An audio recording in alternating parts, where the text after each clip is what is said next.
since the deadly attack that killed 3 people. U.S. Secretary of State John Kerry leaves Switzerland after nuclear talks with Iran. 2 of Canada's biggest universities experience big labor pains. Hi, and welcome to Humber News. I'm Abida Donji, coming to you from our newsroom here at Humber College North Campus. People convicted of violent crimes in Canada may soon serve life in prison with little or no chance of parole. Prime Minister Stephen Harper announced today that the Conservatives are proposing new legislation that would end parole for violent offenders. Under the legislation, people found guilty of sexual assault, kidnapping, terrorism, killing a police or corrections officer would have no chance of being released from prison. Those convicted under the new law would be eligible for parole only by petitioning the Minister of Public Safety after a minimum of 35 years served. Harper says the bill will be introduced before June. The trial for Boston Marathon bombing suspect Dzhokhar Tsarnaev is set to begin in a Boston courtroom.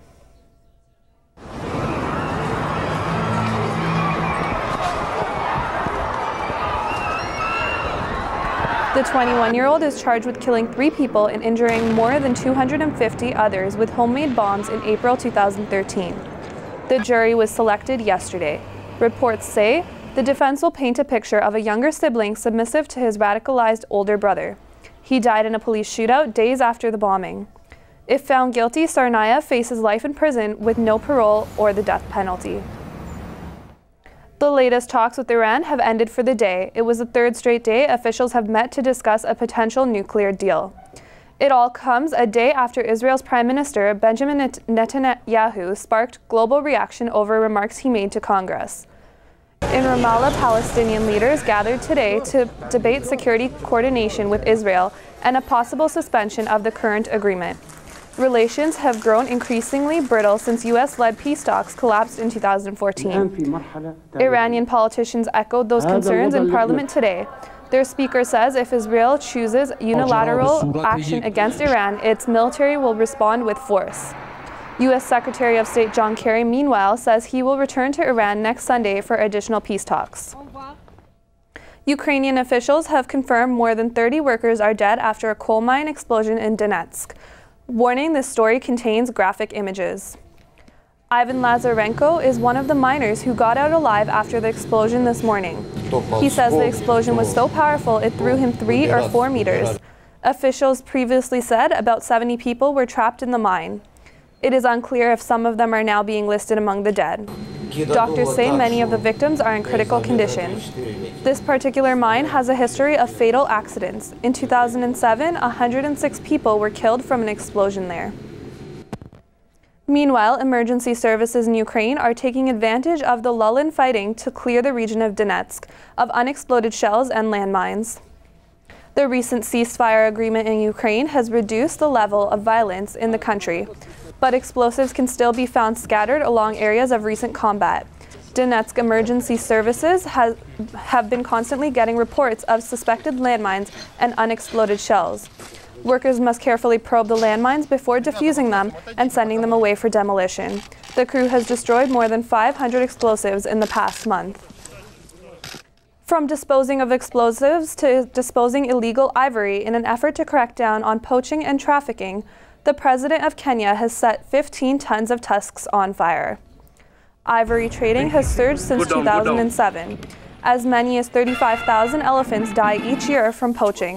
Kenyan President Uhuru Kenyatta wants the message to be clear. Future generations of Kenyans, Africans, and indeed the entire world to experience the majesty and beauty of these magnificent animals. Poachers and their enablers will not have the last word in Kenya. The tusk trafficking market is in high demand and poaching gangs are well developed. Other countries such as China, France, the Philippines, and the United States have also burnt tusks to crack down on ivory poaching and trafficking. Here at home, Toronto's biggest universities are both dealing with picket lines today. Teaching assistants are off the job at the University of Toronto and York University.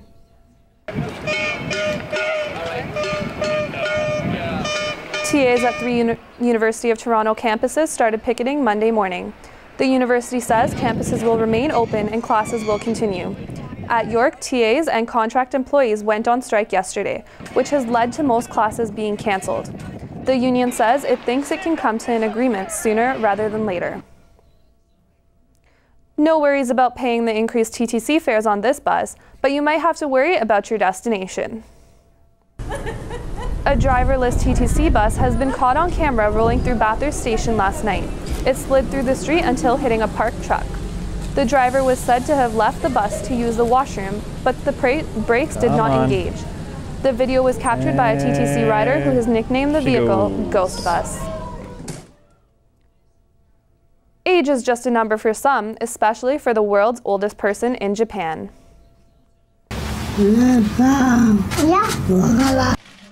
Misao Okawa turns 117 today. She married in 1919 and had 3 children, 4 grandchildren, and 6 great-grandchildren. She appeared before the media with her 2-year-old great-grandson and her 92-year-old son. Japanese media say she's never had any major illnesses and only travels in a wheelchair to prevent her from falling over. Okawa was recognized by the Guinness World Records as the oldest person alive in 2013. When we come back, we'll tell you what's happening in the world of sports, and Shai Williamson will have your 3-day forecast. Today will be a mix of sun and cloud and a high of 0 degrees. We'll have more on the weather after the break, including a 3-day forecast. But first, an incarnation of the Hulk has taken up residence in New Hampshire. But there's no need to worry, this monster is less green, less mean, and a whole lot furrier. He's the world's largest pit bull at almost 180 pounds, and he's still growing. Contrary to his name and the breed's fierce reputation, his owners say Hulk is a sweet dog. They say they completely trust him with their 3-year-old son, who rides the family pet like a horse. Hulk is only a year and a half, but he's already 3 times larger than a normal American pit bull terrier. The family feeds him a protein-rich diet every day, including 4 pounds of ground beef.